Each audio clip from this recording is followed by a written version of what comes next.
And we welcome our moderator for the panel, Ms. Preeta Misra, Vice President, India Sales, Dun and Bradstreet, India. Welcome, ma'am. Also, the panelists, our esteemed panelists are Mr. Avinash Samrit, President and Country Manager, Clean Harbors. Let's welcome him with a round of applause, ladies and gentlemen.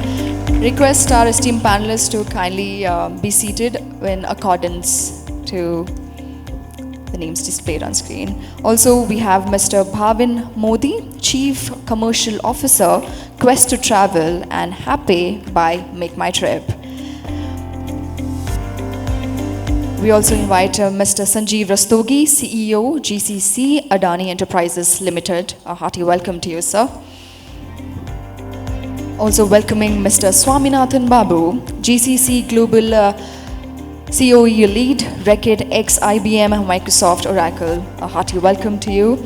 Also inviting Mr. Vivek Jayakrishnan, Vice President and Head of Delivery Centers, Alton, India. Hearty welcome once again. Give it up for all the panelists. Ladies and gentlemen, it's going to be a productive one. Over to you, Ms. Misra. Thank you so much. We have a very interesting panel here across different sectors, and we've had some very interesting discussions in the morning. And we have been running this GCC series last year, and we've been doing it this year, and it's interesting to see the kind of feedback that we are getting. And in most of these events, we always have a government partner. Here we have UP Invest. We have been working with the UP government for the last couple of years now. We're looking at the Gujarat government. We're talking to the Karnataka. We did one in Bangalore. We had the Karnataka government stakeholder. So I think GCCs are a big focus area. So we should all feel very happy about it. It's all about us. And the reason that they are of so much of interest is that wherever they go, they create a lot of employment. So the talent, whenever we talk about talent and getting the right skill set, is always under a large discussion. And of course, infrastructure. Where do you get the right set of infrastructure? The state governments have now come up with different schemes, very competitive, to look at getting the right GCCs in their state. And we are working with, as in DNB, we are working with various governments on identifying new GCCs which are looking at coming into India, companies which are expanding. So I think this is the sector to be in. So thank you all for being here today. So we are discussing, today's session, we are discussing about automation to autonomy. Now we all know that earlier GCCs was a cost center, and I think we have talked enough about it. And the question now in this panel, and I would request all the speakers to talk from their experiences, that in reality is that happening? Do we really see all of you empowered with the decision making, no longer looking at cost, but actually revenue? India has become also an innovation hub, right? We have so many products coming in here. Is it getting integrated with the global ecosystem? Are they getting adopted? And of course, we have Adani out here, one of the largest Indian conglomerates, and the Indian MNCs setting up a GCC in India, thankfully.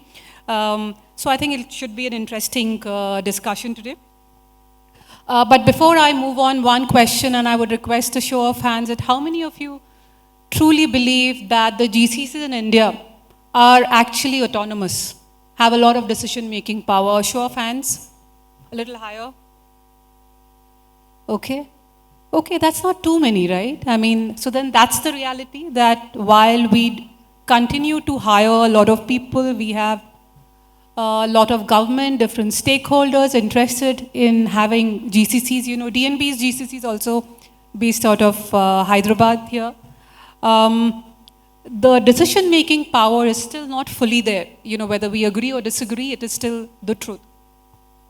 So looking at that, let me start with the first question, and let me start with Vivek out here, that GCCs in the last few years, we've seen a lot of transformation, moving to more innovative products, R&D, innovation, etc. What have you done basically, to change or lead the transformation for your GCC? Has it been mainly to do with the skill set, mindset? What has been your challenge, and how have you managed the transformation? So I think Alton India is in a sort of a vantage position when it comes to supporting the group in engineering development, but also because of our presence in aerospace and defense and automotive. What we have started to do is to actually have a lot of domestic or India customers as well. So what we have seen is that we are having two-thirds of our business still supporting the group, but we are leading the group in supporting our India customers. So that has been a change which has happened over the last 12 years of existence of Alton India.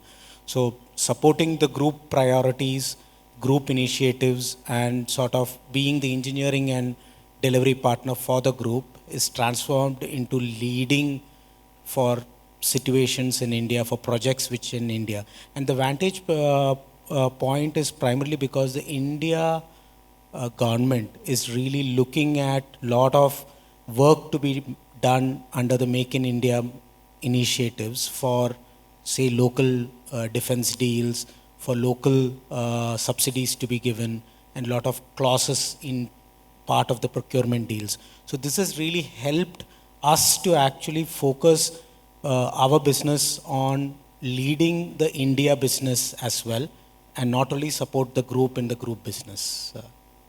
So that's a direct impact on the top line, actually. Exactly. So that's really great to hear, Vivek. Thank you for sharing. Moving on to Avinash. Avinash, clean harbors, it's a very highly regulated, safety critical industry right now. How have you seen the transformation happen in your organization, moving into more strategic role in operation, innovation, digital initiatives? Sure. Thanks, Preeta, for the question, and thanks, DNV, for the invite. What we have seen as transformation, and I'll talk about specifics here, how we have transitioned. Today,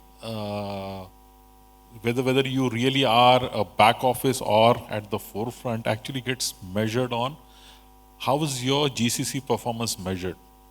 And if the GCC performance is measured basis the traditional KPIs, please don't get me wrong, they are still important. But if the GCC effectiveness or performance is measured basis the business outcomes that we are able to generate, I think that is true transformation. Our journey has been pretty similar to most of them. We start with cost arbitrage as the fundamental, and then grow to scale, talent, and that journey. But today, it's not chasing the head count or choosing or chasing a particular initiative. It's actually what business outcomes do we generate.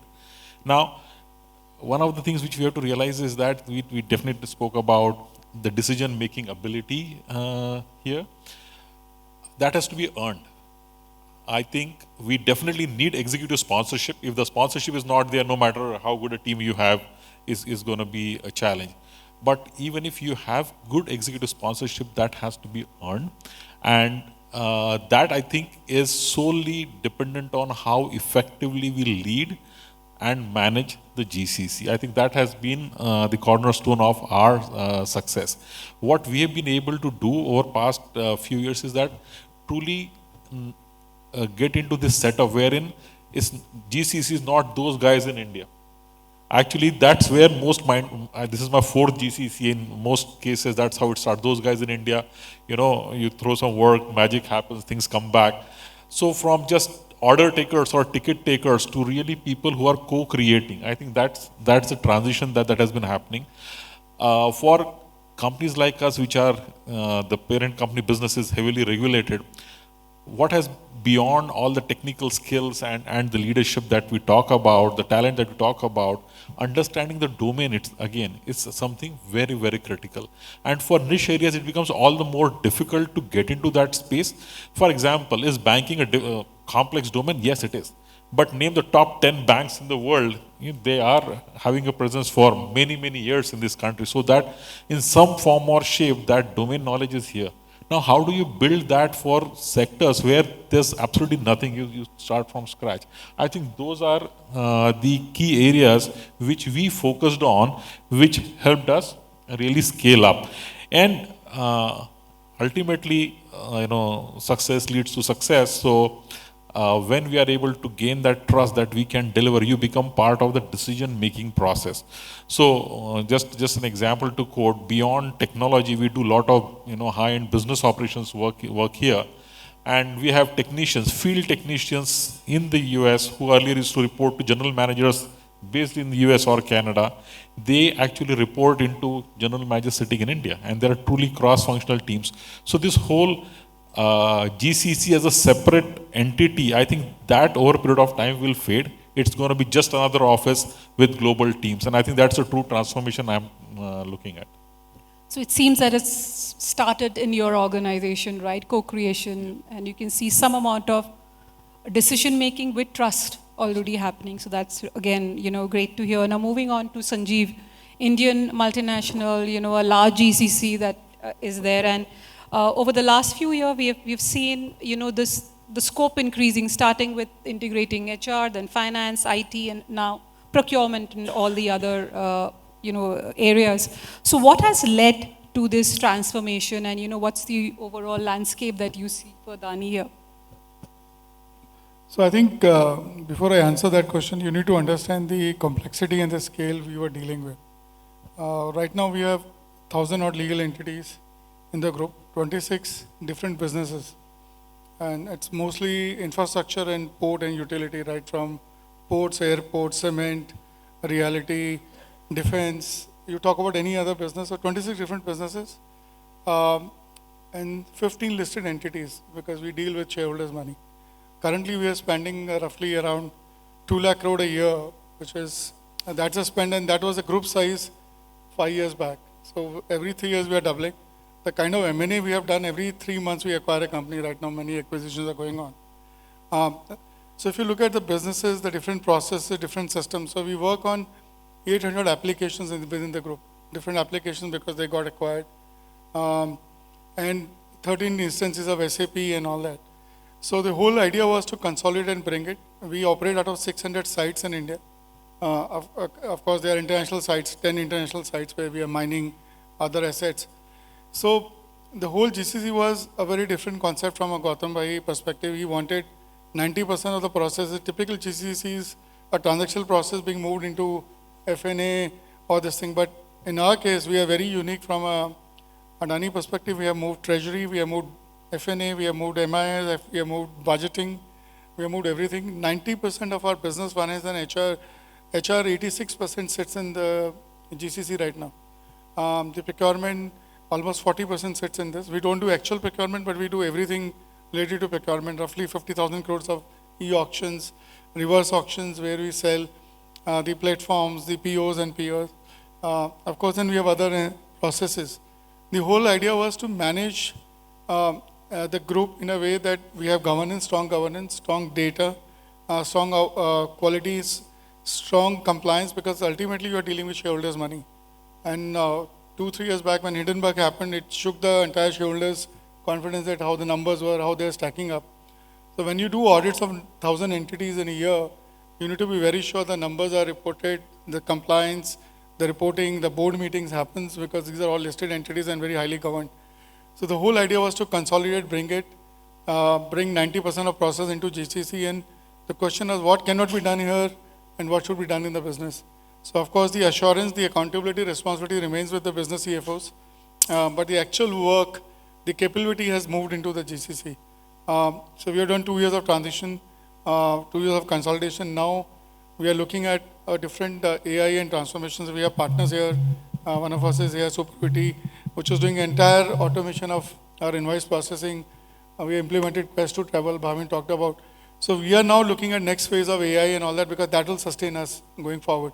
So I think consolidation, stabilization, data governance, quality, compliance, and assurance to the shareholders is this, and sustaining this growth, because if you look at overall, the government of India spends around 11 lakh crores in a year infrastructure. We are looking at around 3 lakh crore. So 30% of India's infrastructure spend will come from the Adani Group. So that's the kind of scale we are talking about, and that will require a robust processes, robust consolidation, robust machinery to do that. So the whole idea of the GCC was not cost, because when we looked at the numbers, we were moving people, we are consolidating India to India. So there's no cost arbitrage. It's all about the value we could create and the governance and the compliance. So scale is very different. the idea was very different. And I think, I believe the GCC's name will change, will become the game changer catalyst, not any more global hubs. I think that's really well said, Sanjeev, and I think the scale that you mentioned is actually unheard of, I mean, first of its kind, and true owner of the entire business, along with the businesses of Adani, right, in running it far more efficiently and tightly. And if you look all around us, whether it's India or globally, right, the entire regulatory and compliance landscape is so rapidly changing. So we all need to sort of work together with AI to make sure that we adhere to all these changing norms. Now, coming to Swaminathan, we do these GCC surveys, and we realize that though you have a large number of GCCs out here, only 15% have full autonomy for the global, companies out here. So looking at your vast experience in GC, having set up many GCCs, right, what do you think will drive this autonomy on one hand, and also we need to remain aligned with the global governance and business priorities? Thanks, Preeta. And I would say that thanks to DNB and Preeta for this opportunity. I would like to possibly share my experience that what happened in terms of setting up the Center of Excellence few decades before as well. Now, coming back to this, everything starts with a compelling reason. I would like to, since you talked about the business and the priorities and governance, I will try to give a formula called CNA. So anything which we start with consequences of no agreement. So which means fundamentally when we are thinking about setting up a GCC or a Center of Excellence or anything which is for the enterprise, you should be crystal clear in terms of defining this. What are the consequences of no agreement? Assume that this will not happen. What is an image or an impact to the corporate?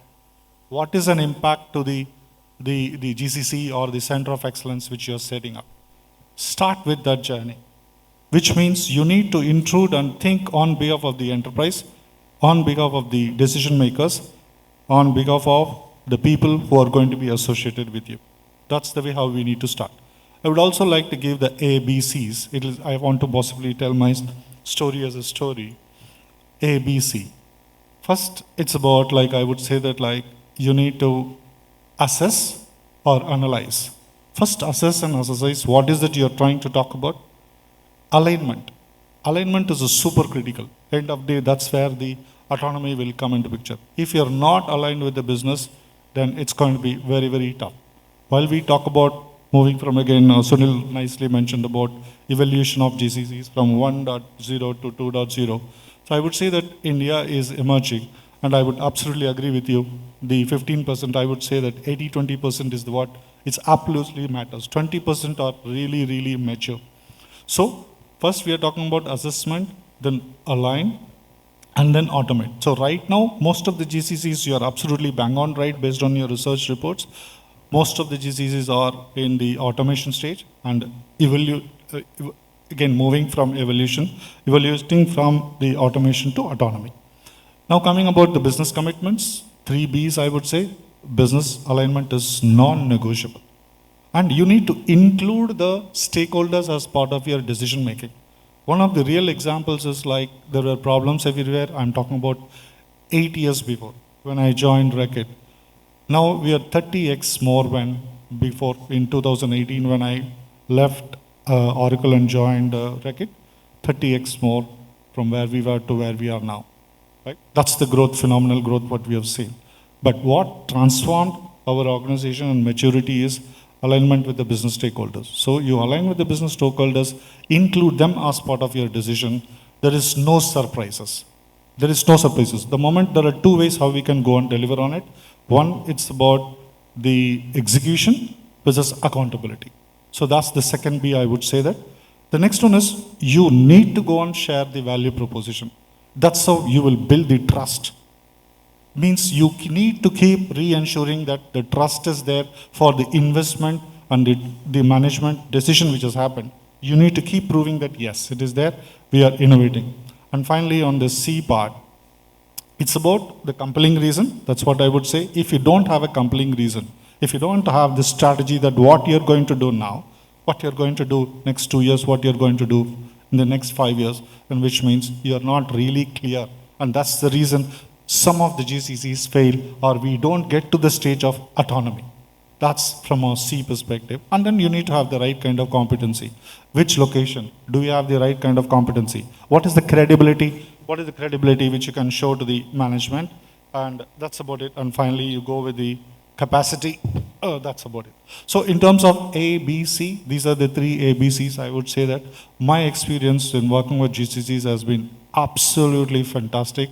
We are evaluating, and India is very well positioned to go and create a big transformation in the next decade or so. Thank you very much. Thank you, Swaminath. Now, let me move on to Bhavin. Bhavin, anyway, you presented very interesting data on what Quest to Travel do, but specifically to GCC, and we're talking about workforce productivity and efficiency. And I don't want to really focus on the cost part because you do much more than managing, it's efficiency. So what are your thoughts about, and how do you, some examples on how you've supported some GCCs? Okay, so before I start, what typically we follow is pick up a problem and try to solve the problem. Now, if I go back 25 years, and I'll take a couple of minutes over here, is if many of you know how Make My Trip was founded, what's the problem we are trying to solve, I would say in year 2000 and .com era. The problem which we picked up was how Indian NRIs traveling back from US to India. That's a small problem we picked up, and how we can help them, because everything was broken. If you're NRI, you want to come back to India, then multiple agents, then there's no transparency. Can we get a transparency? Can we get a governance? Can we get a compliance over there? Now that's a problem which we picked up, and over the year we kept on solving the problem in the bus, red bus, if I talk about Forex, Book My Forex, and we kept on solving. Now the problem which we really picked up was how GCCs, right, can move from operations to governance. That's a fundamental problem which we picked up. How can we enable GCCs moving from operations to governance? And when I say that, we picked up a couple of GCCs, we understood the problem, and the real problem was a scalability, right? And we have a GCC on board, I'll not name them, but they do daily 2,000 flight booking, 3,000 hotel booking, 1,000 cab bookings, right? Daily they reimburse 5,000 plus expenses. Now that's the different scale at which they operate. Prior to automation and solving the problem, if I say, they had some 30-35 people doing that. And as the volume was growing, the headcount was growing. The headcount growth was directly proportionate over there. What we really solved was, how can we help them on the governance side of it? And right now they run everything with the 3 people. That's the real problem we wanted to solve, right? And let me tell you, it's not a platform at the end of the day. It's a platform plus what is your supply strength. Now the biggest thing which we leverage was the overall supply and the contracting strength of the Make My Trip as a group, I would say. Now if you look at any corporate is still a 20-30% of India's travel market. And if you want to really scale up in the cost efficient, and when I say cost efficient, not in terms of absolutely price, but also in terms of giving a high quality within budget. So if somebody has a travel budget of 5,000 rupees and staying in a 3-star property, can we give experience of 4-star property? And vice versa across all line of business. That's why we really try to leverage the supply strength, and that's what we say. All our GCCs, they stop contracting. Now there's a team of 100 people, 70 people doing multiple local contracting. Now we have a very good telecom company, right, on platform. When they started rolling out of 5G across India, earlier model, they say, can we do all the cab contracting, right? I mean, say, why do you need a cab contract? So are we solving a problem at a supply layer? Are we solving a problem at a approval and the compliance level? And then are we then solving a problem which is closing loop, expensing and the ERP? If we pick up that problem, solve that problem, and that's where we see that we have seen a huge adoption in the GCC market. The GCC is all about solving at scale. And yeah, that's the problem, and that's really solved, which we keep doing it. I completely agree. I think the scale is completely different. And without tech and the platform and the dashboards, because organizations need to monitor, right? So you need good dashboards, which anyway you're providing. And travel costs are rising if you don't manage it well. Yeah, so thank you, Bhavin, for your inputs. Now, let me again move back to Vivek on this. And Vivek, again, our research, I wanted to say that, we find that though we are having a lot of product roadmaps, new product development, new intellectual property creation out here, but we don't see many of it getting embedded in the global company. You develop here, but how many of it is getting embedded globally? In India, for example, you know, our GCC out here, and Sudhir is here today, who heads the India GCC. We do a lot of product development out here. We are a completely tech and data company. And looking at AI, it's changing so rapidly. So, you know, we work here, it's integrated, you're working on global platforms, and clients are demanding, so that's very exciting situation. But how much of work that you do is actually getting embedded in what your global parent does? And do you see that changing?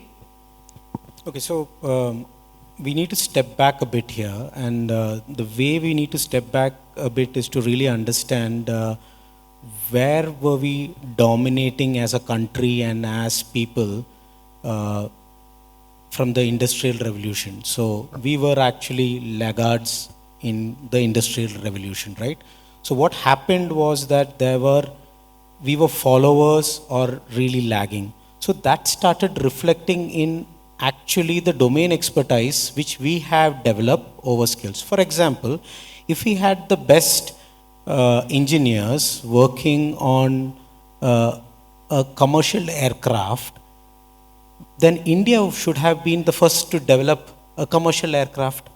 But most of the commercial aircraft is being developed outside India, the Airbus, the Boeings, the Bombardiers, but it's 50% of them are engineers from India. So this has actually affected the traditional industries where we did not have that upfront knowledge, domain expertise within India to prove that we can be the front runners in this. But this is changing with AI. So if you really look at how AI is developing, India and Indian engineers are in the forefront of AI. So wherever there is an AI-led innovation or infusion happening, we are sure that our engineers' contribution is actually reflecting in the group as well. There are traditional places where we are still catching up. And that is primarily because we have been lagging in the manufacturing side and certain industries. With AI, there is a lot of democratization which has happened, and all the AI-led infusion which is happening, we are proud to say that Alton India is able to contribute as much as the other countries of Alton. I think that's a very interesting perspective of setting the context about what's happening. But with all this Make in India and the manufacturing increasing, this will also change quite rapidly, you know, we do hope. Now let me come to Swaminathan here again. And, you know, we spoke about AI. Vivek did speak about AI. I think there can be no conversation, any event, anywhere without AI. You know, I think at every board, even like when I look at sales, each salesperson, are you using AI? I think AI cuts across all conversations now. But when you look at the maturity of organizations, and especially GCCs, you know, I don't think all of them have still reached that level of maturity or comfort in using AI as a tool to help you function better. Not at cost cutting, but to become more efficient and more agile in responding to the market change, right? So what has been your kind of experience in this case? And when you look at digital engineering to improve productivity, speed up, agility, basically, and then create more IPs out here. Great. Thanks again, Preeta. The thing is, right, now I will go to the next one, the D and E's of my session, right? So I think we touched upon this in the morning also, right? Data. Data as the core of everything. So considering data as the prime one, then the three things which we need to think about it, right? So this is about, first you discover what is the foundational setup, what you've got in terms of the data, right? That's the discovery. Then you decide that based on your priorities, what is the design which you want to go and how you want to deliver the value to the organization, period. So first you should be absolutely clear in terms of what is your data talking about. I want to give two formulas here, right? An input is equal to output, period. GIGO, garbage in, garbage out. Immaterial, whatever the best in class tools or technology, whatever we do. If the foundation of data is incorrect for any organization, which means you miss the game. You will never be able to provide the right kind of output. So which means some of the strategic decisions which Reckitt or any of the GCCs should take is, primarily fix the problem at the data layer. Fix the problem. That's the starting point. If you have the right kind of data, means organizations have evolved over a period of time. Old multiple systems, isolated systems. If you're not in a position to go and work on your data, then which means you're missing the game. That's what. Now let's talk about the cloud point, right? I would like to give an example. Quite sure most of you would know about going 2 decades before, the core banking solution from Infosys. Now just imagine they were using a client-server architecture working. Now if Infosys can boast about 1 billion accounts being managed in their solution, which means that they evolved using the technology. So the cloud plays a very, very critical role. You need to ensure that. Now from a Reckitt perspective, the journey, it's not like instant you switch on a button and the magic will happen. It's a journey for an organization, and it's never one size fits all. It's never one size fits all. Every individual organization will have their own journey. So it took more than 2 years for, 2 to 3 years for Reckitt to transform its landscape from many client-server and isolated ways of working to an integrated stuff. Now, what is the benefit? So this is becoming the foundation for the organization to leverage the technology. Be it like the security we are talking about, whatever it is, right? So, which means these things will lay the foundation. Now, coming back to the AI journey, where some of the organizations are missing out on the end outcome is, I would again give that as a 3 E's, right? First you experiment. Then you gain the experience, then you move to the execution excellence, which means the company should be having this autonomy to make mistakes. Yes, but be very calculative in terms of making that mistakes. It's not like one size fits all and you open up multiple levers from an AI just because you are excited about it. That's not the story. You should be absolutely clear that out of these areas, these are the 2 areas I'm going to pilot. Experiment, have the learnings, and then scale it up. That's when the real automation and autonomy will come into any of the organization. And finally, to close out on this point, again, I would say that simplification of IT. Keep it simple. Keep it simple. That is because we are used to complicate things. It's not required. Make it simple. If your story, your vision, and say that what you're going to do now, what is your roadmap forward, what are the areas you want to experiment, experience, and then expand, then the story is done. Definitely you're bound to succeed as an organization and as an enterprise. Thank you very much. Thank you. I think if you have the autonomy and the ability to experiment and take risks, right, that is, and then scale up accordingly. Now let me again come back to Bhavin. Bhavin, you did again talk about your solutions out here. Since we are talking about compliance and governance, your take on how do you support the GCCs, especially because they are so large, right? So much of data in the area of compliance and governance. And if we talk about a compliance today, right? So the bigger part of compliance today is on automation and the AI. Now I'll tell you how the overall ecosystem or the framework works over here is, let's assume that in the 10 years back, a decade back, and still I am saying you 76% of India's corporate travel happens through a broken offline processes.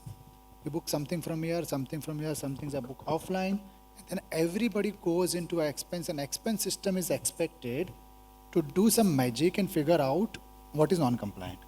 Then you deploy the people behind it to verify every line item, right? So what we really try to solve is, and to an extent with the search engine based logic, we have solved it. And if we talk about a search engine, right now, right from starting from a trip to all expense, we do end-to-end in 130 seconds.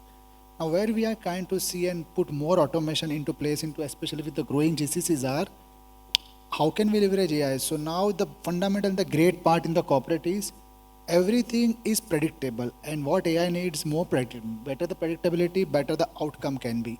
Now pick up any HR policy, pick up any HR policy of any GCC. It's a 25-page policy. Nobody reads the policy. Everybody spends, nobody reads the policy while spending. Everybody comes back, this is out of policy, this is within policy, run pillar to post in terms of, everywhere. Now policy is fixed, right? And if you have something static and fixed, it's a sweet spot for AI. the way we look at it. So the way we have kind of designed a system is, if Bhavin Modi wants to travel to Delhi, I typically take 7 AM flight. Typically your seats are fixed. All you need to say is the AI on that app is super app is, I want to travel to Delhi for a business travel. I want to come back on so and so date. Everything is aware. I mean, past data says, you pick up so and so flight, you stay so and so hotel. We anyways know the property, office locations of our corporates, right? We pick up the properties. If I don't have my travel data, we pick up the colleagues of the same grade, right? And see if your colleagues are staying here, of course you will stay there, right? And that's the kind of predictability which is built over there. And can we create an itinerary with a small modifications? Of course, it will learn over a period of time. And it's just a 15-second. I mean, completely done. And if you come back from travel and if you come on the expense and the reporting, right, how AI can still leverage you. And the fundamental area which we figured out over there was, I briefly covered over there, AI is greatly helping us in governance and the fraud detections part of it. Fraud is a bigger part of the AI, and however you keep the processes under control, fraud still happens in the overall ecosystem. And how, I mean, we have created various cursors, various, engines, various past data, and fundamental where we are leading to in future also, I'll tell you. An interesting use cases which is getting built on the platforms are, with the help of AI is,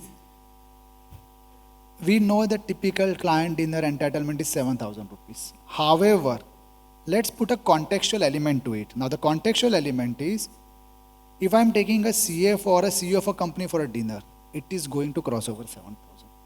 Now what happens typically is, you come back, you spend, you reimburse, it goes through multiple approval framework. All we need to do is, this is a client dinner which is CEO of the company. Now you give a context to it. Can we dynamically play around with it? And can we reduce the number of approvals? That's the second power of AI, which is getting built over there. Because ultimately you took a CEO for a dinner. You spend 15,000, you are going to get reimbursed. And can we make it more even simple out of it? Can we reduce the operational work and put more governance around it? So those are the kind of R&D innovations which is going beyond AI in the overall automation. And the ultimate objective is the underlying line which I begin, operations to governance. If that is helping GCCs to move from operations to governance, bang on we are there. Thank you. I think very well put, Bhavin. And we, you spoke about data and compliance. I think all of us are speaking about that. And when we look at AI, I think all of us should be also very cautious because it is as good as the data it gets trained on and used, right? And we hear about AI hallucinations. So the data it works on is very critical. In DNB, for example, we are a data company, so very well protected. So whatever you run AI on our data is correct, and therefore, a lot of companies use it for risk. But the data world is also, data privacy is increasing. Every country has a different laws regarding data. Customer requirements are increasing, and at one hand, when you look at customer requirement, they are changing, but they also need it very quickly. They need their answers to be very fast. So you have the regulatory environment and you have the customer ecosystem both changing in a very agile way. And here I come to, Sanjeev, a very diverse group, very, very different processes. So how do you build something which is a little future ready, right? Because you are looking at customer, regulatory, all changes are happening simultaneously while you're looking at the processes and building it now. So how do you manage that? So I think data is the core to us. And first of all, I think we have looked at data from an infrastructure perspective. So if you look at, we have defined the customer segmentation. So mostly if you look at our businesses, they are B2G with raise to power, renewable, everything. In reality, and to some extent in cement and airports, we are B2C, then we are B2B in ports and logistics. So we have different customer segmentation. Now, if you look at our power plants, which are the largest power plants in India because we're the private player, you need to first ring fence our assets from a data perspective and you need to clearly monitor because per unit charge what you pass on to the government, government has a fixed capping on this. Similarly on airports and all that. So data is ring fenced because you need to ring fence your assets from a privacy and data perspective. Then we also need to monitor our inputs, what's going into a coal per unit of coal. For example, the benchmark is 487 grams of coal per unit and all that. Then on the airport, the business model is very different. The data throws up differently. Now the airports which are being designed and all that is never on the customer, this thing. It is always on the time the traveler spends in the airport and the gross revenue spends it does on the other things. That's how you make money, not on the user fee. So that's a very different models. Now the data is key from a sense how fast you can give the data, how reliable it is, and how you can use the data to massage. For example, when we are acquiring Swanee Group, right now we are in JP Group, Punj Lloyd, and many other companies. We acquired 5 cement companies, Ambuja, ACC, 3 years back. We have a huge amount of master data issues. We realize that the inventory which is lying here, we have a roughly inventory of 50,000 crores lying at different plants, and how do you manage that? So we are looking at how to get the data on time, in time, to manage our inventory at that level, what is critical to operations, and that will all come from the data. So data has become a source. So what we have done is we are now creating an enterprise data layer, which makes sure that because of data privacy in listed entities, you can't merge the data.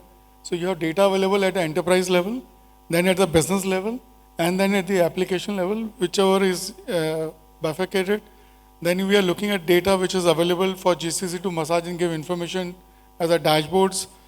And then underlyingly what we have done is what are the processes which are underlying, which is throwing up this data, which are these 800 different applications. So one of the things which we have a centralized AI team which is looking at this, we are working with partners I spoke about, where we are moving touchless invoicing, touchless hiring, touchless everything, because that gives data and of course AI is the way to go. So next 2 to 3 years, we believe in our GCC, especially in the finance side, we'll have at least 30 to 40% process getting automated. Look at the invoices, we process roughly around 6 million invoices a year. So now for one of the partners which is working with us, earlier used to take 2 days to process one invoice, now 3 minutes. The number of duplicates payments we implemented in AI. On R2R, we are looking at a very radical solution to automate our entire reporting, consolidation. So I think data is going to become a key. And how you structure, how you get at that level, and how you embed the AI into this is the key. And without AI, it will not happen. And most importantly, agentic AI. Yeah. And I think one of the things we need to do is what we have promised as a group to the chairman, that while our volume and our spend will go up to 7 lakh crores a year for the group, our GCC headcount will remain flat for 5 years. And our budget is flat. So the more investment will go into upscaling our people, not the job losses. So AI may change the level of jobs and the nature of jobs, what we do, but may not lead to the jobs. So I think people who will lose their jobs are people who are not going to use AI. People who are going to use AI, adopt and work on those will definitely have a job because they will upskill themselves. I completely agree, and such a bold commitment, honestly. It's not easy to commit that for 5 years, and especially in such a dynamic world where you don't know what's going to happen after 6 months. So same question to you, Avinash. I just to second what Sanjeev just said.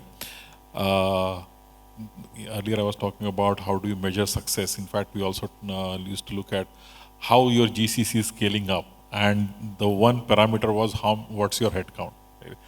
And now the focus is it's not on headcount, but what value are you actually generating for the enterprise. I think that's where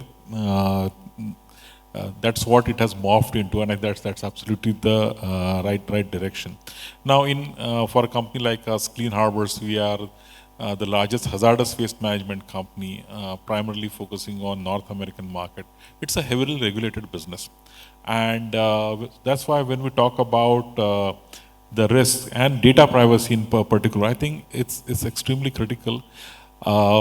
We have, as I was saying, we have a lot of global roles now based out of the GCC.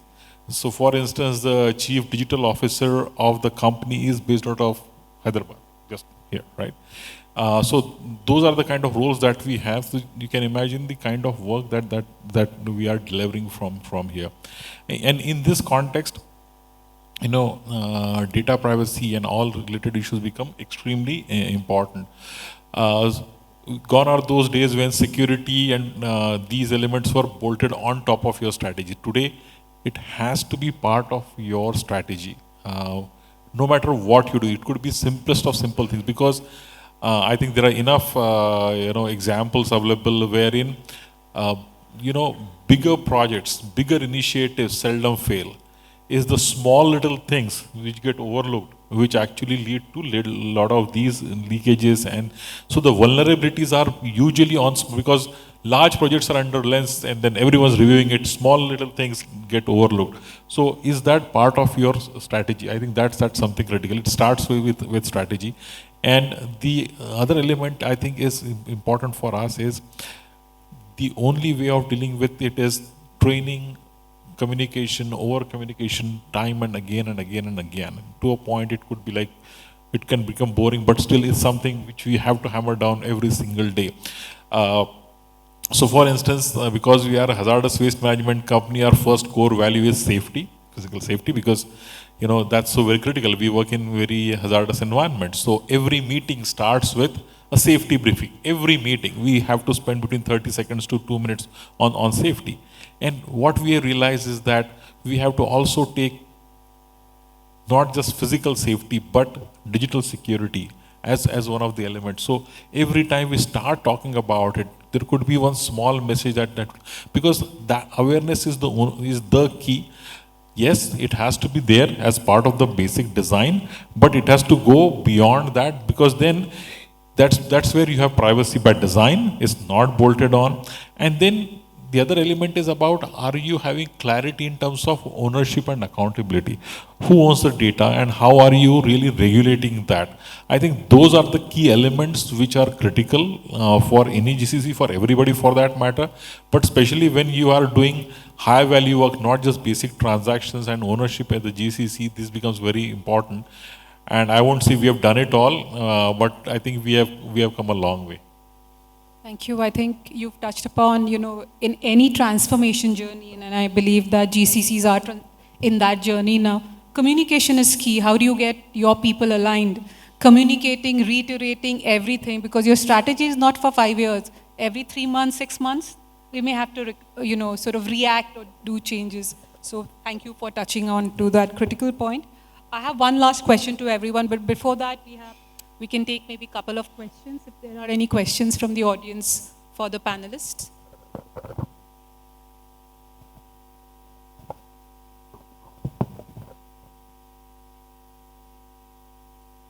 There's a question there, if you can get.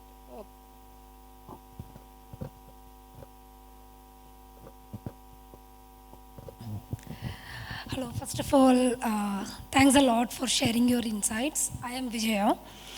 We were talking about, or we were hearing more about moving towards autonomy from automation.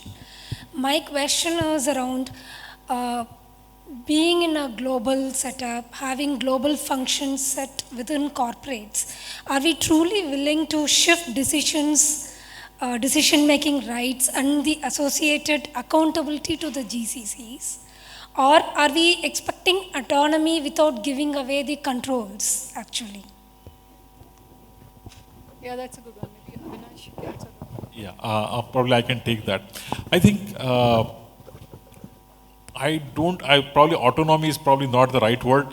What we should look at is, if we were not here in India, but just part of wherever the corporate office is, and then these decisions were to be taken, was there going to be any difference?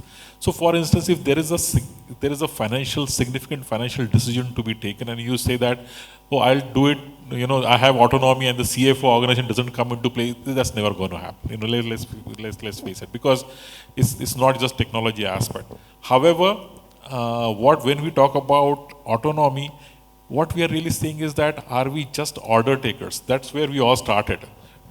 Tell us what to do, we'll follow the instructions. From there on to really adding value in terms of taking decisions, informed decisions, and being part of a global team. Autonomy is not just that I do whatever I want to do. Yes, and there are areas where we do have absolute autonomy, I would say, but still there are guardrails. And unless you have those guardrails, irrespective of whether you are sitting at the corporate office or here, the autonomy doesn't really make any sense. Are companies taking that route? Yes, as I was putting an example that we have the chief digital officer sitting here. So the data security strategy is actually being designed here. But does it mean that we do it in a silo? That's not the case. We do take global stakeholders into account, but we have people with the right kind of skills and ability to take decisions who are kind of playing key roles in taking those decisions. So that's how I would put it. It's not a shift, but truly, are we more as partners than just order takers? The moment it is partnership, we working as one organization comes in, I think that's in a sense what we are talking about from an autonomy standpoint. Sure. I Thank don't you. know, probably Ari. Just to add to your point, what Avinash said, is that what maturity level you are on the GCC. So if you're doing end-to-end, the more decision making is here because you are driving this. But if you're doing just as a process and just some part of the activity of the process, the decision making will lie with the GP or somebody else because the process owner sits somewhere. But if you look at the maturity curve, GCCs which are in phase 3, phase 4, where the end-to-end processing here, lot of decisions, lot of automation, lot of changes, lot of driven. And if you look at, and I know of, because I'm part of the NASSCOM CI, that there are many, at least hundreds of GCCs where the innovation, the R&D and everything is happening here in India. So a lot of decisions and the business strategy implementation is happening from India. But the business strategy may be decided somewhere else with the CEO and the CXOs. But the implementation and the change is happening from the India. So it again depends on the maturity curve of the process and what level of details and what level of processing you're doing out of India. I'd like to give some sales tips here on this one. Right, 3 questions, right? Why anything? Why now? Why me? If you are able to have an answer, anything and everything, if you are able to address this, then you will be able to make a breakthrough. Thank you. Sure. So, Thank you. one more point of view from an engineering growth. One more mindset. question for him. That's. Preeta, Sure, please. So I wanted to actually think about it as an engineering growth mindset, okay? So we know that most of us have come through the STEM education. And so we have this engineering growth mindset a lot. And that is where we want to get into autonomy before going through responsibility and ownership. And like Sanjeev was saying and other panelists were saying, that is a maturity which we need to take. We need to prove our when we get a responsibility, we finish it fully, then we take ownership, and autonomy is the next part to it. So we continue this growth mindset is what I would say. Thank you. I think very well put, Vivek. Thanks. Yeah, I really Last. enjoyed. I'm Vijay, one of the co-founders of SuperVT. Really enjoyed the panel, actually very grounded. Avinash beautifully mentioned about how we need to move from traditional KPIs and how we are going to be one office, not a GCC anymore. Vivek, you mentioned about how we really need to build an engineering mindset. I have a question for you on that. And first of all, when we entered Adani with, Sanjeev gave us an opportunity. We were really alarmed by the size and scale and how we were able to transform it in AI GCC. I think the leadership matters. So my question to you, Vivek, maybe Avinash can chime in as well. So everything is going as services as a software now. So obviously GCCs have to transform very quickly. So the engineering mindset, are we creating IP, having the talent in India, having such a large talent pool, IT talent pool? Are we co-creating IP, collaborating with startups? There is no dearth of startups in India and cross borders actually. So taking that as a mantle, should we become the catalyst, the innovation engine? And I see autonomy there is much lesser, lot dependent on GCC's HQ side of it, working with the IT, especially InfoSec. Many of these small things you need to have in place to really innovate faster. So what's happening in that space? India, Adani, they're really fast, so they can take decisions, they have the autonomy, it's all India's story. But the global GCCs that are setting up in India, how are we, the leaders, approaching that? And can they really build the IP together and go back and tell them, we are not here to do services, but we are here to do services as a software for you? What's happening in that, if you can share a few ideas? I'll take a few examples where we are having the global COEs for sort of the next generation of products. For example, software-defined vehicles and the entire concept of autonomous vehicles. I see a lot of India GCCs in the auto industry and the off-highway industry and other industries leading from the front. that is primarily because our engineering mindset has really helped us. The only thing which I see lacking is that we do not have the local startup ecosystem as much as focused on these problems yet. We are still partnering with the global tech players and trying to fix the local problems, but I'm seeing that we are leading COEs when it comes to software. And you are rightly saying that our local tech companies partnerships are very less. We still have continued to have global tech partnerships and local COEs running. I think that needs to resolve. We need to see a lot of more startups getting incubated in the colleges and engineering places so that we can partner locally and lead from the front. Absolutely. Thank you. Yeah. Thank you. Thank you. That was end of the panel discussion. I think we should all give a round of applause to all the esteemed panelists. It was truly engaging and thought-provoking discussions. Thank you to all of the gentlemen, and congratulations, Mr. on seamlessly conducting the panel. Now it's time for us to take a moment and commemorate the esteemed panelists with a memento for their time, for their inputs, and for the knowledge that they have shared with us during this summit. Let's keep clapping, let's keep applauding to all of our esteemed panelists. Thank you very much to all the gentlemen.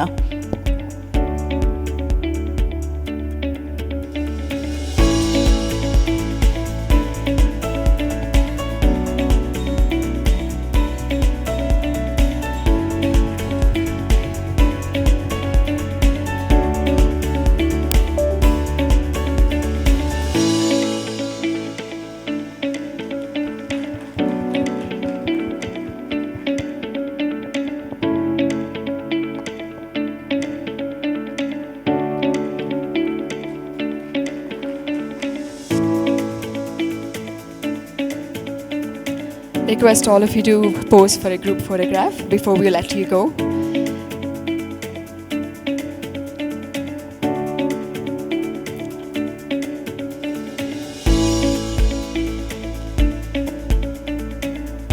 Once again, thank you to the panel for an insightful discussion.